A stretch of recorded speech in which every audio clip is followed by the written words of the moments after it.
এক ছিল ছোট্ট গ্রাম, নাম তার সুখনগর। চারিদিকে সবুজ ধানক্ষেত, খেজুর গাছ আর ছোট ছোট পুকুর। এই গ্রামে বাস করত এক সাধারণ কৃষক, নাম তার রমেশ। রমেশ ছিল পরিশ্রমী, কিন্তু তার ভাগ্য ছিল বড়ই খারাপ। সারাদিন মাঠে কাজ করেও ঠিকমতো পেট চালানো যেত না। একদিন রমেশ হঠাৎ দেখল, গ্রামের শেষ প্রান্তের পুরনো বটগাছের নিচে একটা ছোট্ট চারা গজিয়ে উঠেছে। আশ্চর্যের বিষয়, ওই চারা থেকে মিষ্টি আমের গন্ধ আসছিল। রমেশ সেটা তুলে নিয়ে নিজের বাড়ির পাশে লাগিয়ে দিল। দিন যায়, মাস যায়, বছর ঘুরে যায়। চারা বড় হয়ে এক বিশাল আমগাছে পরিণত হয়। কিন্তু অবাক করার মতো বিষয় হল, এই গাছের ফল অন্য সব আমের মতো ছিল না। যখন প্রথম আম ধরল, রমেশ দেখতে পেল সেই আম একদম সোনার মতো ঝকঝক করছে। গ্রামে হুলস্থুল পড়ে গেল। সবাই দেখতে এলো সেই অদ্ভুত সোনালি আম। কেউ কেউ বলল, এটা নিশ্চয়ই দেবতার আশীর্বাদ। কেউ বলল, এ গাছের আম বিক্রি করলে তো রমেশের দারিদ্র্য দূর হয়ে যাবে। রমেশ প্রথমে ভয় পেল। এত মূল্যবান জিনিস কি রাখবে? যদি চোর আসে? তবে পরে সে ভাবল, এটা হয়তো আমার জীবনের একটা সুযোগ। আমি যদি এটা ভালোভাবে ব্যবহার করি, তাহলে শুধু আমিই নয়, গোটা গ্রামটার উপকার হতে পারে। রমেশ সিদ্ধান্ত নিল, গাছ থেকে একটি মাত্র আম তুলবে এবং বাজারে বিক্রি করবে। পরের দিন সে শহরে গিয়ে আমটি নিলামে তুলল। চারিদিক থেকে ধনী ব্যবসায়ীরা এসে দাম হাঁকতে লাগল। শেষমেশ এক বড়লোক জমিদার বিশাল এক মূল্য দিয়ে আমটি কিনে নিল। রমেশ সেই টাকায় প্রথমেই নিজের ঋণ শোধ করল। এরপর গ্রামের রাস্তাঘাট ঠিক করাল, একটা স্কুল বানাল, আর ছোট্ট একটা চিকিৎসা কেন্দ্র খুলল।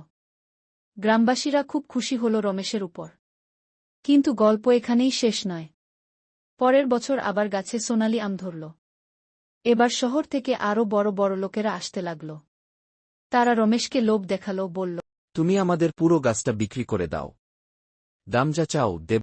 রমেশ মন থেকে জানত, এই গাছ শুধু তার নিজের নয়, এটা গোটা গ্রামের আশীর্বাদ। সে বিনয়ের সাথে সবার প্রস্তাব ফিরিয়ে দিল। কিন্তু লোভী মানুষ কি এত সহজে ছাড়ে? এক রাত গভীরে কিছু চোর এলো গাছ কাটতে। তারা ধারালো করাত নিয়ে গাছের গোড়া কাটতে শুরু করল। হঠাৎ পুরো গ্রাম আলোকিত হয়ে উঠল।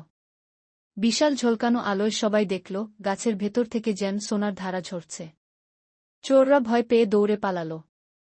রমেশ আর গ্রামবাসীরা গাছের চারপাশে দাঁড়িয়ে প্রার্থনা করল। সকালে দেখা গেল, গাছটি অক্ষত আছে, শুধু গোড়ায় এক জায়গায় ছোট্ট একটা ক্ষত হয়েছে। রমেশ সিদ্ধান্ত নিল, এবার থেকে গাছের জন্য পাহারা বসানো হবে। সবাই মিলে রাত দিন পাহারা দিল সেই গাছের। গাছও যেন কৃতজ্ঞ হয়ে উঠল। এবার থেকে প্রতি মাসেই গাছে দু-একটি সোনালি আম ধরতে লাগল। রমেশ সেই আমগুলো নিলামে বিক্রি করে গোটা গ্রামকে বদলে দিল। নতুন পানীয় জল প্রকল্প, আরও স্কুল, হাসপাতাল আর নার্সারি খুলল। সুখনগর হয়ে উঠল দেশের সবচেয়ে সুন্দর গ্রামগুলোর একটি। একদিন হঠাৎ এক বৃদ্ধ সাধু এলেন গ্রামে। তিনি বললেন, এই গাছটিতে দেবতার আশীর্বাদ রয়েছে। তবে মনে রেখো, যদি কখনো কেউ লোভ করে এই গাছের ক্ষতি করতে চায়, তাহলে সব আশীর্বাদ হারিয়ে যাবে। গ্রামবাসীরা প্রতিজ্ঞা করল, তারা কখনো গাছের অপমান করবে না। তারা গাছের নিচে প্রতিবছর উৎসব করত, গানবাজনা আর পুজো দিত। রমেশ বয়সের ভারে নুয়ে পড়লেও প্রতিদিন সেই গাছের গোড়ায় বসে থাকত, যেন তার নিজের সন্তানের পাশে। মৃত্যুর আগে সে গ্রামবাসীদের বলেছিল, এই গাছ আমাদের সম্মান। একে ভালোবাসো, একে রক্ষা করো। কারণ প্রকৃত সোনা কখনো টাকার বিনিময়ে মাপা যায় না, ওটা ভালোবাসা, বিশ্বাস আর সততার প্রতীক। রমেশের মৃত্যুর পর গ্রামবাসীরা তার স্মরণে এক সুন্দর স্মৃতিস্তম্ভ বানাল গাছের পাশে। এখনও সুখনগরে গেলে দেখা যায় সেই সোনার আমের গাছ, যার ছায়ায় শিশুরা খেলে, বয়স্করা বসে গল্প করে আর পাখিরা গান গায়। আর সবাই বলে, সোনার আম শুধু সোনা দেয় না, দেয় আশীর্বাদ। আশীর্বাদও।